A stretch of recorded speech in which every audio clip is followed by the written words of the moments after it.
While you are alive, Epictetus warned, do not become a dead man pacing in circles. Tonight we expose 7 modern circles that covertly shrink your power. Slice them away, and life expands again. Watch to the final chapter, then like, subscribe, and drop in the comments which habit you will bury first. Your decision might rescue someone scrolling behind you. Chapter 1. Chasing Women.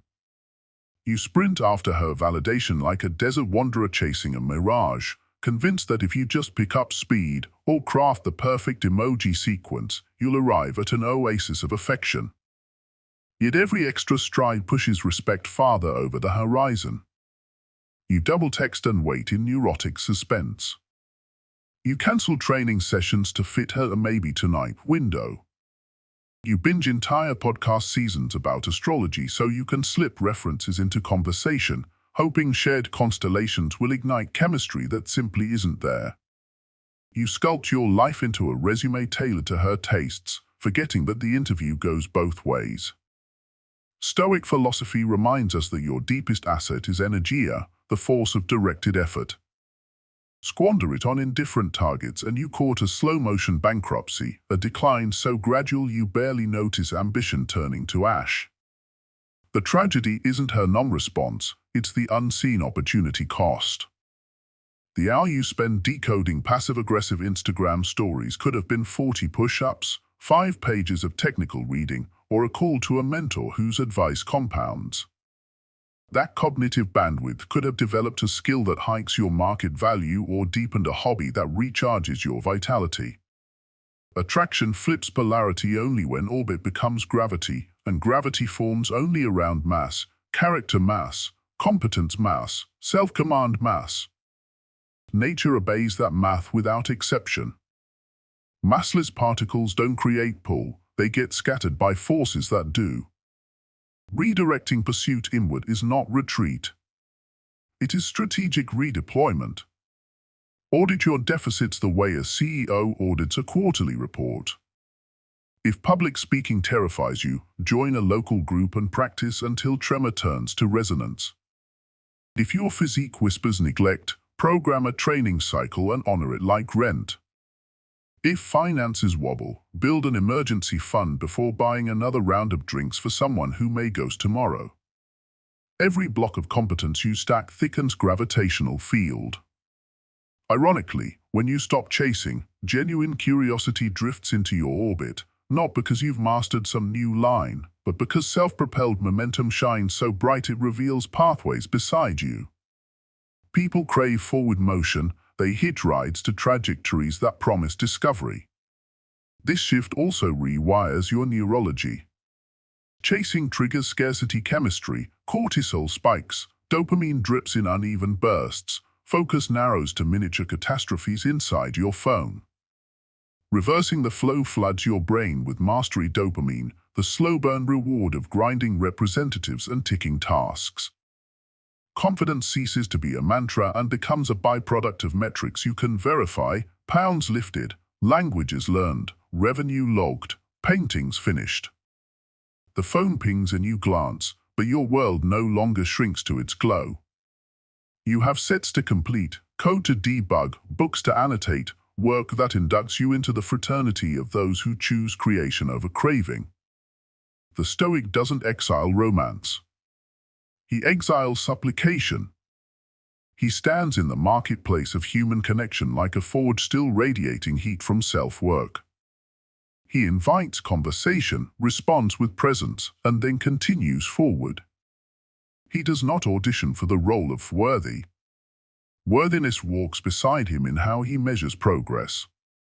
Those who match pace remain, those who lag fade beyond the horizon where they belong. No hostility, no bitterness, just velocity. Life filters contacts when you refuse to stall. Consider the social ripple. Friends notice you stopped asking for advice on text timing and started sharing breakthroughs on physical milestones. Colleagues see you pack gym gear at day's end instead of scrambling for last-minute dates. Family senses calm during gatherings because your self-esteem no longer rallies around outside approval. These subtle signals broadcast abundance mindset, and abundance is magnetic because it reframes participation as privilege, not salvation. A woman senses that choosing you means joining a voyage, not throwing a lifeline. Every dawn you choose craving or creation. Craving begs for externals to fill internal voids. Creation fills the void with output and invites externals to partake if they can keep up. With each rehearsal of decisive attention, you become harder to ignore and almost impossible to derail. Your story ceases to hinge on whether one person texts back. It hinges on whether you moved your mission one square forward today. And missions, when pursued with stoic steadiness, eventually form their own gravity wells. Some will circle, some will crash out, but you remain the mass at the center, anchored, purposeful, radiant. When history sorts men into columns of chasers and makers, be certain your name stands in ink beneath the latter. Chapter 2. Poor Nutrition. What you swallow today becomes tomorrow's cognition, the chemistry your brain will rely on to weigh risks, decode social nuance, and invent surprising solutions. Yet most men still fuel potential genius with sludge, excess corn syrup, rancid seed oils, caffeine bombs disguised as productivity hacks, and then wonder why their thoughts drift like headlights in fog. Processed sugar launches dopamine fireworks that fizzle into headaches and jittery crashes. Synthetic fats inflame joint capsules until knees and shoulders mutiny. Overdosed caffeine fines your adrenal glands for sprinting a marathon they never signed up for. Stoic philosophers never had to parse ingredient labels, yet they understood the equation: a corrupted vessel cannot carry clear virtue. Marcus trained with soldiers and noted how rations of simple grain and olives maintained alertness. Seneca praised moderation as a hidden form of power. They treated the body as a tool of character. Let that metal rust, and even the sharpest mind loses its edge. Swap chaos for clarity. Build your plate around colors that existed before laboratories: the emerald of spinach, the sapphire black of blueberries, the amber of free-range yolks. Prioritize protein because muscle is armor for longevity. Chicken thighs, wild salmon, lentils simmered with cumin. Choose dense sources your grandparents would recognize. Add slow carbohydrates that burn like oak logs rather than tinder. Steel-cut oats at dawn, sweet potatoes after training, sourdough fermented long enough to pre-digest anti-nutrients. Hydrate before hunger whispers or negotiation collapses into cravings. If the mouth is dry, the prefrontal cortex is already bargaining with impulse. Cooking is the Stoics' hidden dojo. Replacing mindless delivery scrolls with knife and cutting board transforms eating from consumption to ritual. Chopping onions teaches tempo. Uniform cubes require presence. Searing teaches timing. Walk away too soon and bitterness forms. Simmering sauces teaches patience. Fluids reduce, flavors concentrate, just as ideas do when given heat and stillness. These frequent micro-lessons bleed into the rest of life. You negotiate contracts more slowly. You let conversations caramelize instead of rushing to speak. Philosophical skills concealed in a skillet. As inflammation retreats, sleep deepens. You no longer jolt awake at 3 a.m. with a pulse racing from late-night energy drinks. Morning irritability fades. That low growl you thought was your personality turns out to be yesterday's sodium spike. Attention span stretches like a rehabilitated tendon. You can read 40 pages without checking your phone. Listen fully when someone shares grief. Sit with boredom long enough to mine creativity from its depths. The workplace notes sharper memos, cleaner spreadsheets, humor that lands because timing finally aligns with clarity. Partners notice skin smoothing, patience thickening, breath no longer sour by mid-afternoon. Do not confuse this with ascetic obsession. It is strategic preparation. Food is not simply fuel, it is the daily referendum on whether you intend to fight at full capacity or shuffle groggy into your own destiny. Vote wisely 3 times a day and resilience compounds. The willpower you once labeled mythical, getting up at 5, holding plank for 3 minutes, biting back sarcasm suddenly feels baseline because blood sugar is stable and neurotransmitters flow like oiled gears. Cravings that used to hijack evenings shrink to whispers, easily negotiated with a handful of almonds or a tall glass of water. Mood swings flatten into manageable swell and dip. You react rather than overreact, respond rather than regret. The domino effect grows quieter but deeper over months. Teeth stop aching, gums pinken, dental bills shrink.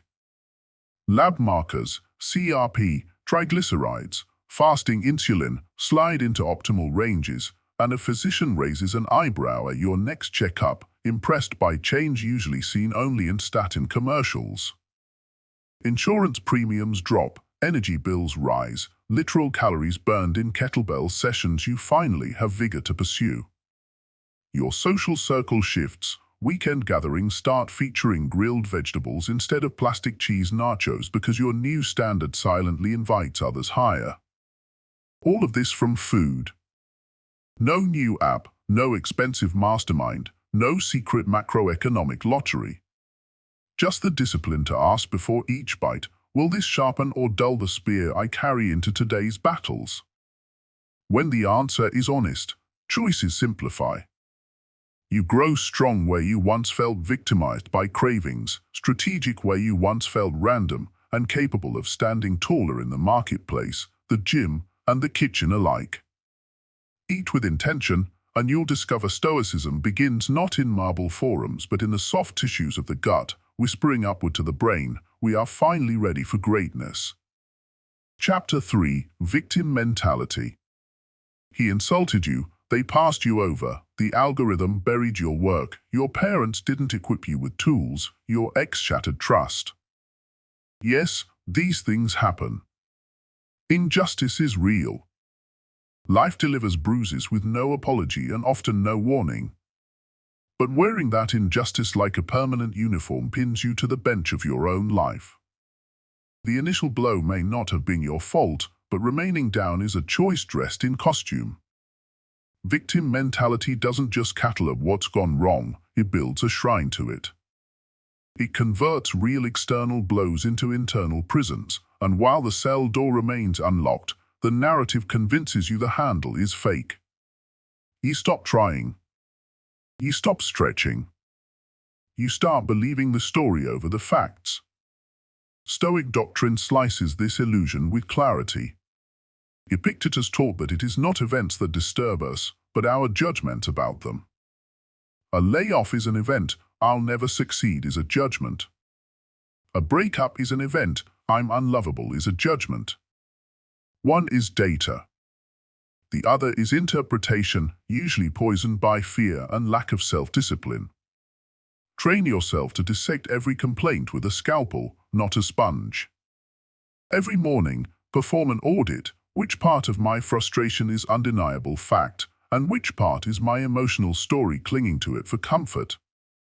Then replace complaint with design.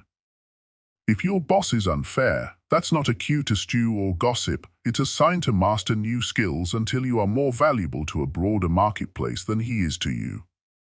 If your childhood lacked what you needed, use that deficit to forge empathy sharp enough to carve a new lineage, one where you become the provider of the things you never received. Pain, when processed correctly, becomes blueprint. Victimhood sees pain as ceiling, Stoicism sees it as scaffolding. Accountability will feel heavier than blame at first. Blame offloads weight. It buys short-term sympathy at the cost of long-term power. But over time, blame becomes backbreaking. It accumulates like invisible sludge that slows your speech, clouds your choices, and shrinks your vision. Responsibility, on the other hand, slims the load. It lets you drop what isn't useful. It lets you pivot instead of spiral. And while it requires more initial effort, it pays dividends in traction and respect. You stop waiting for rescue. You become the rescue. People can tell immediately who's walking in blame and who's walking in ownership. Women sense it in how you tell stories. Do you describe your past as a graveyard or as a forge? Employers hear it when you talk about previous jobs. Are you a student of adversity or a chronic casualty of circumstance?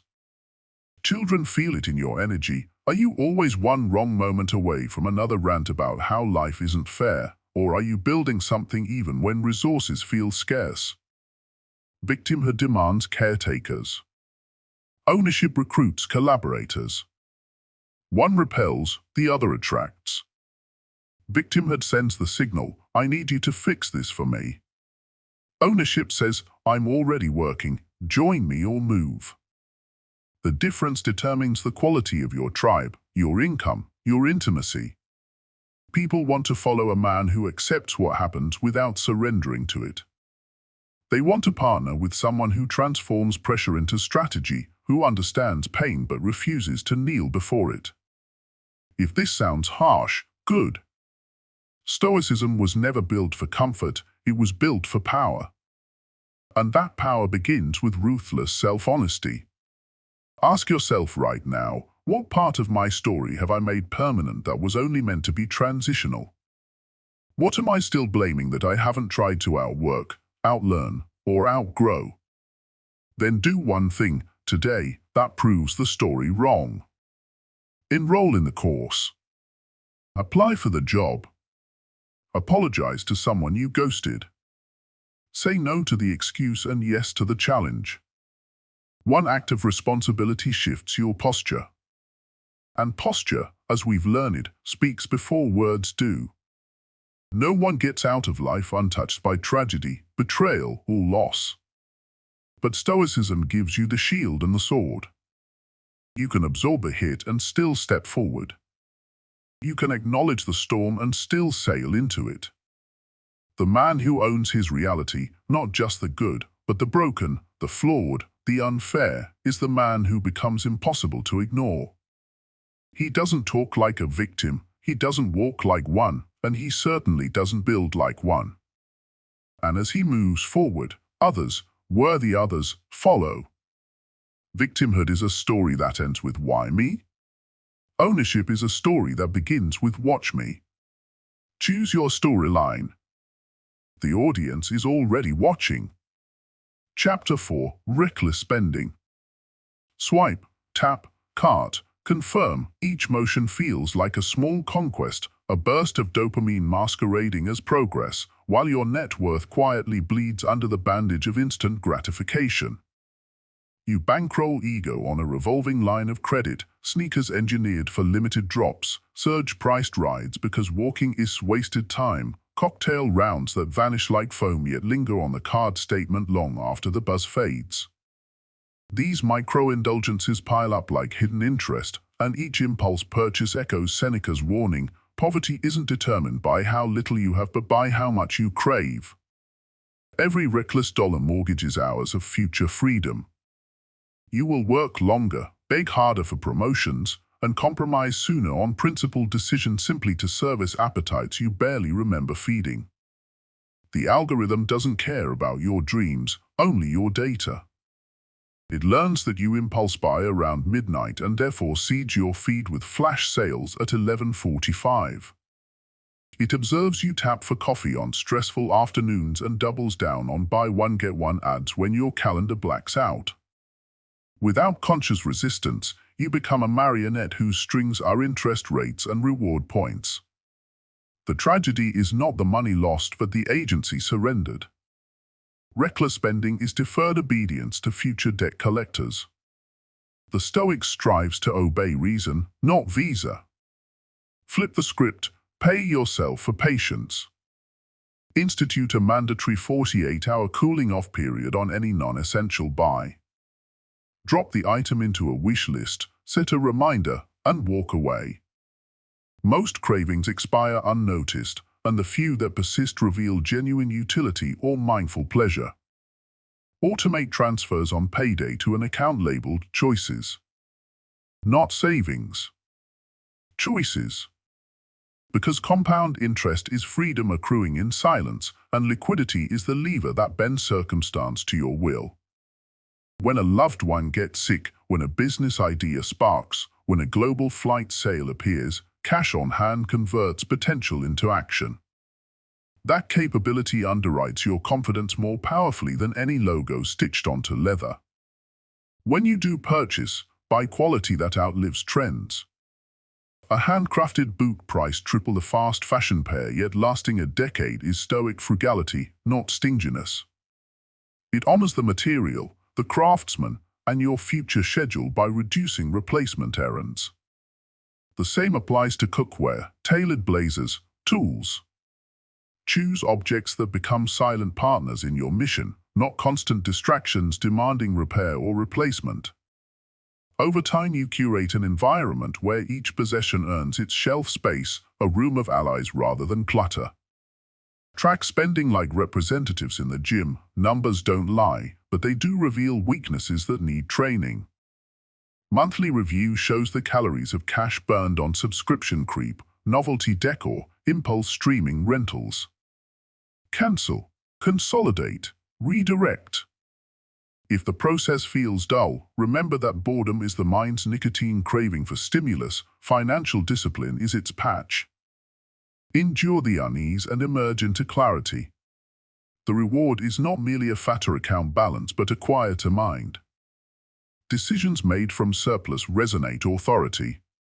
You negotiate salary without desperation. You enter relationships without the subtext of financial rescue. You speak truth to bosses because severance preparation sits ready if courage costs you a job. Decisions made from scarcity broadcast panic. People smell it, and power dynamics shift against you. Guarding resources also refines your sense of sufficiency. As Epictetus noted, wealth consists not in having great possessions but in having few wants.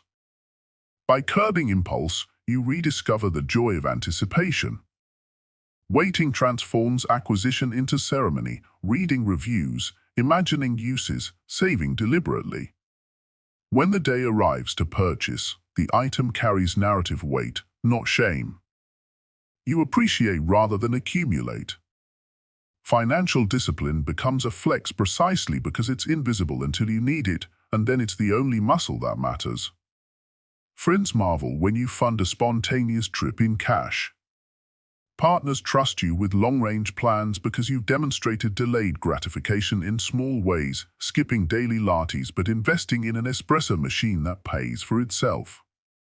Employers value you beyond salary because your life isn't perpetually on fire, so your creativity isn't hijacked by bill anxiety. Recognize spending triggers fatigue, envy, celebration, boredom. Develop replacement rituals. When tired, brew tea and stretch instead of retail therapy. When envious, journal gratitude for what's already funded. When celebrating, allocate a fixed percentage of windfalls to pleasure and funnel the rest to choices. When bored, learn, read a free public domain classic, practice language flashcards. Over weeks, these alternatives wire new neural pathways, and the urge to click by now dims like a cigarette craving outlived. Finally, remember that every purchase is a vote for the world you want. Reckless spending often props up exploitative supply chains, mindless trend churn, environmental drain. Disciplined spending can support artisans, ethical production, longevity. The Stoic cares not only for his own flourishing but for the polis, the community.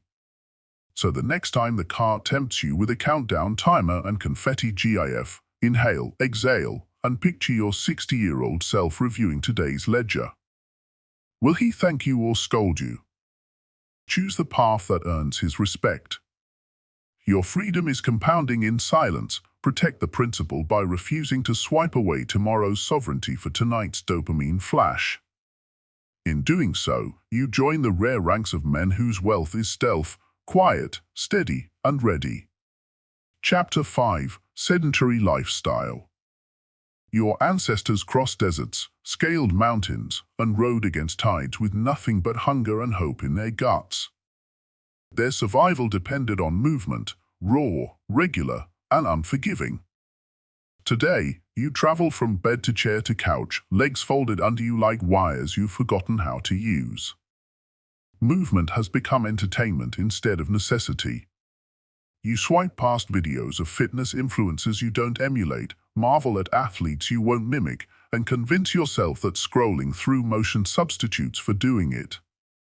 But your biology hasn't caught up with modern comforts.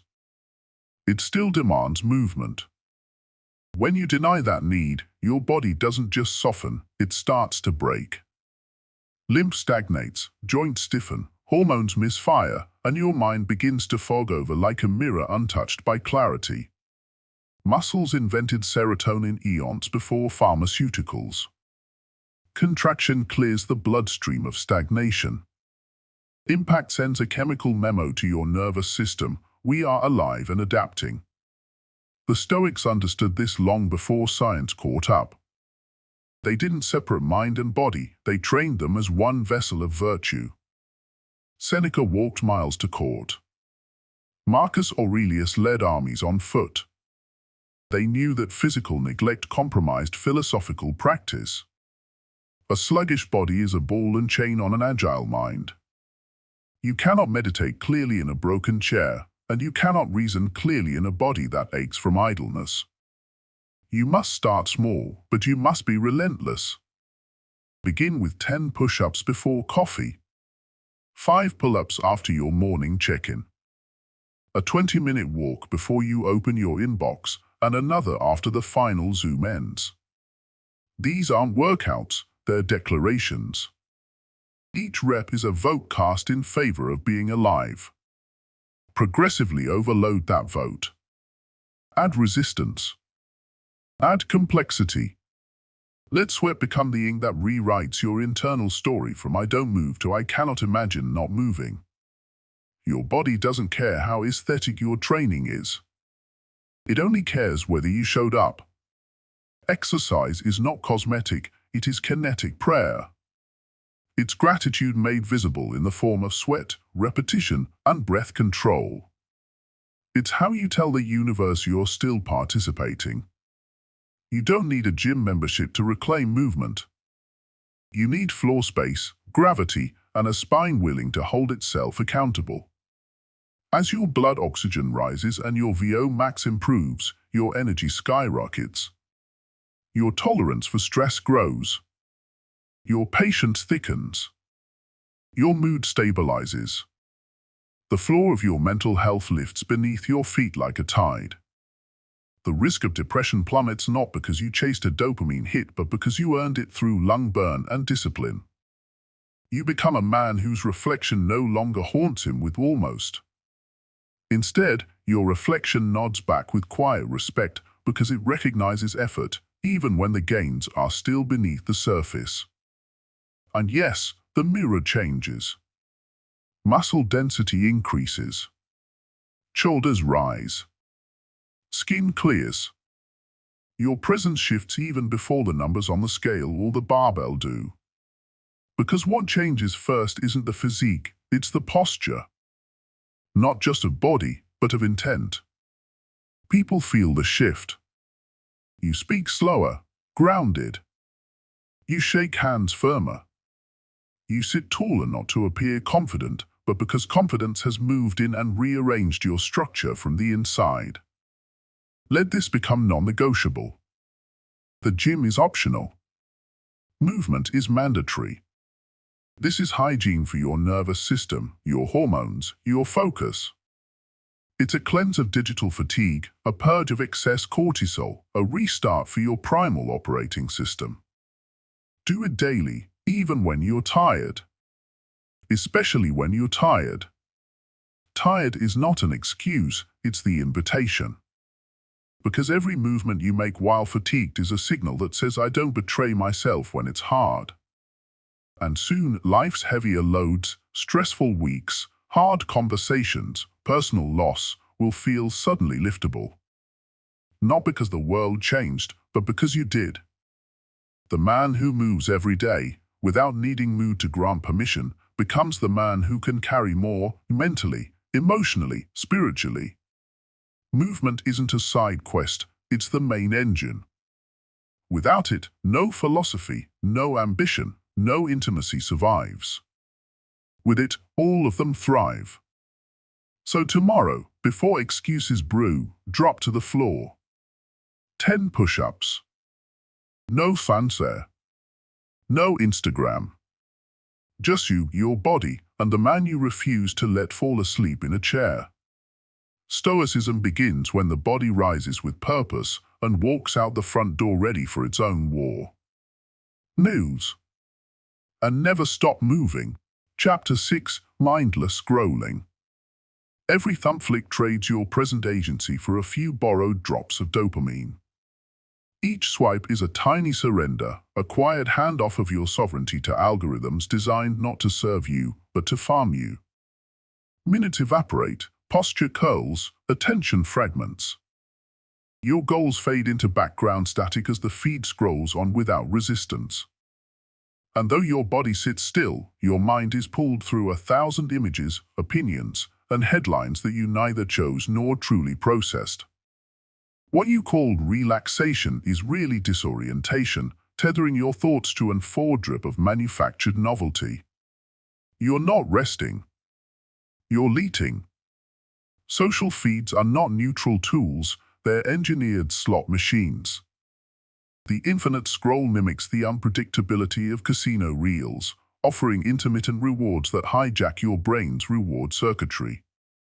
This very circuitry was once calibrated by Stoics to resist heckling mobs and unexpected hardship, to stay steady in the agora and the battlefield alike.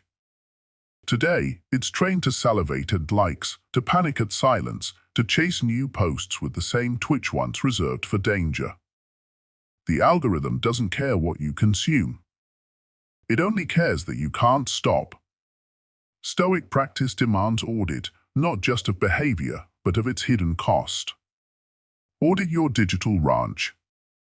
Look at your phone not with convenience, but with curiosity. Which apps thrive only if you remain entranced? Which interfaces prey on your boredom like parasites? Cull what's designed to manipulate. Remove icons from the front page, gray out colors, bury the vortex. But don't stop there. Schedule your interaction with these platforms as if setting a kitchen timer. 2 scroll sessions a day, 15 minutes maximum. When the timer rings, exit. No goodbye swipe. No, just one more. Close it like you'd close a book that no longer serves your plot. Rebuild the in-between moments.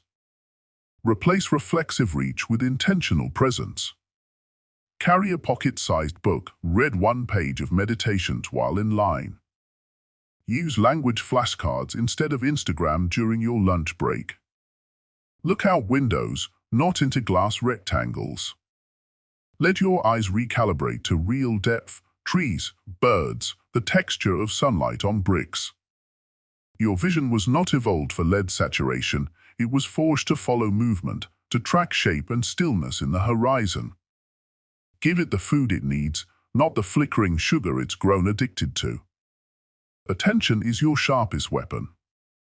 It cuts through complexity, navigates ambiguity, forges connection. But dulled by constant stimulation, it loses its edge. You begin to treat focus as something rare and unreliable, as if your brain is broken. It's not. It's buried under notification rubble, under a feed that never asks who you are becoming, only what you'll click next. Stoic discipline revives this blade through pruning, less noise, fewer options, deeper intent.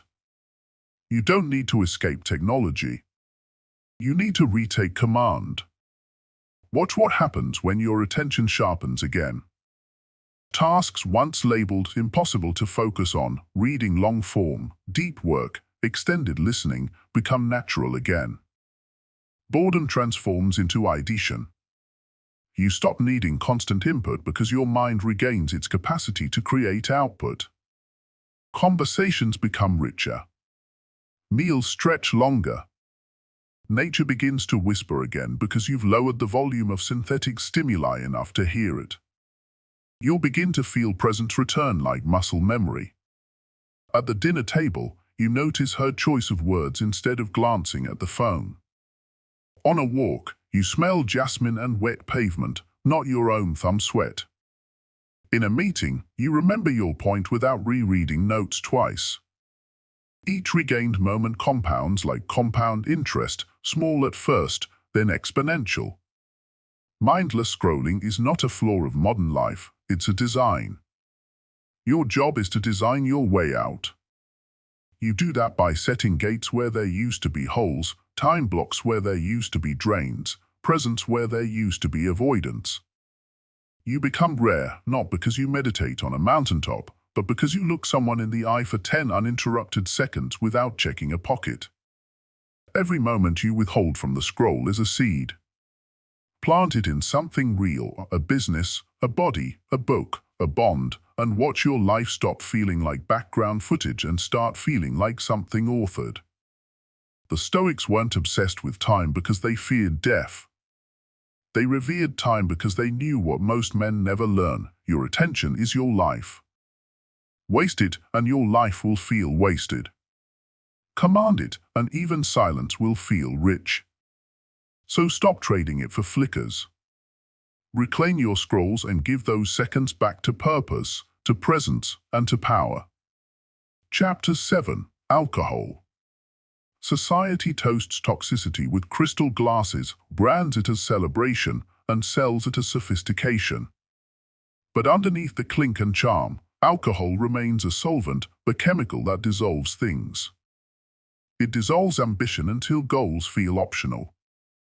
It dissolves sleep quality until mornings arrive clouded and slow. It dissolves testosterone, the very hormone that fuels drive, discipline, and masculine edge. It dissolves bank balances with tab after tab, excuse after excuse. One drink may lubricate a joke or lower a guard, but repeated pours begin rusting the very gears that turn your life forward. What starts as ritual soon becomes reflex. What once seemed social becomes silent sabotage. The Stoics spoke little of alcohol directly, but their principle of self-resign, self-control, temperance, inner balance, sits in direct opposition to the ritual overindulgence we are sold. Ask yourself what they would: does this habit serve my purpose or sabotage it? Alcohol, for many, starts by loosening nerves but ends by loosening identity. How many actions have you taken under the influence that you later couldn't defend, couldn't explain, couldn't believe? Those decisions often echo through the years: that text sent, that word uttered, that stranger kissed, that car wrecked, that job endangered. Sleep, which should be your recovery temple, becomes shallow and fragmented. REM cycles are interrupted. Morning heart rate spikes, anxiety lingers, inflammation swells. The damage isn't always dramatic. It's often invisible and cumulative: the skin dulled, digestion impaired, energy stolen without a trace. You age faster, process slower, recover weaker. And yet it's normalized. It's expected. Turning down a drink makes you a target of teasing, suspicion, even mockery. But consider this: when a room mops clarity, the strongest man is the one who doesn't need the blur. Start by cutting the volume, then cut the pattern. Swap your evening pour for sparkling water with citrus, green tea with mint, or kombucha if the ritual comforts you. Make the act intentional, not reactionary. Observe how your deep sleep improves, how your dreams return, how you rise not just early but energized. Your resting heart rate begins to fall. Your workouts get sharper. Your cravings stabilize. That low-grade fog you never knew was fog lifts, and suddenly you realize how much more awareness, charisma, and poise are available on a sober nervous system. Your wallet thickens too. Add the numbers: drinks at dinner, late-night takeout, ride-share surge pricing, next-day recovery indulgencies. Every weekend of overindulgence siphons resources that could have fueled travel, investments, coaching, or the buffer fund that buys your freedom from soul-numbing work. Sobriety isn't punishment. It's permission to access the power you've been renting from a bottle.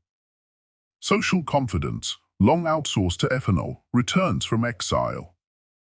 You begin entering rooms present, not prepped by a buzz. You look people in the eye.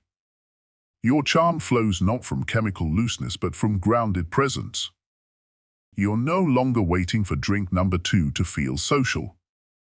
You arrive whole. You leave clear. Your conversations deepen. People remember you not as the loud one or the funny drunk, but as the man who actually listened, actually saw them, who stayed sharp from entrance till exit. That consistency starts building a reputation, one made of granite, not glass. In a world where alcohol is marketed as culture, rebellion is clarity. Declining the poor brands you uncommon. And uncommon choices always forge uncommon outcomes. You begin to attract those who respect presence more than participation. You start leading nights instead of surviving them. The woman who once rolled her eyes at beer pong banter now leans in closer because your glass says, "I value control more than applause." This is not a call for Puritanism. It's not about fear. It's about power. If alcohol occasionally punctuates celebration and never compromises your mission, you're already practicing moderation. But if it's a crutch, a habit, a silencer of thought, or a fogger of truth, it's time to ask the question the Stoics lived by: does this help me become who I intend to be? If not, then the decision is already made. Eliminate alcohol from the default. Make it rare. Make it earned. Or make it obsolete. Whatever path you choose, do so consciously, consistently, and with a standard higher than what society has settled for. Because every drop you reject that doesn't serve you adds up to a man who does. And that man, clear-eyed, self-led, magnetic without needing to numb, is a rare force in a blurred-out world. The hymn. Stay sharp. Stay uncommon. Stay sovereign. Marcus Aurelius reminded himself each dawn, you have power over your mind, not outside events. Realize this, and you will find strength. Tonight we named 7 outside events you can control from the inside out, habits that rob clarity one sip, swipe, or shrug at a time.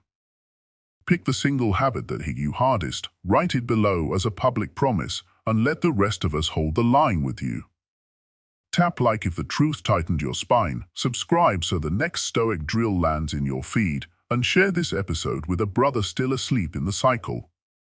Remember, greatness isn't a leap, it's the steady subtraction of what weakens you. Start subtracting now, and meet me next week lighter, sharper, and unmistakably alive.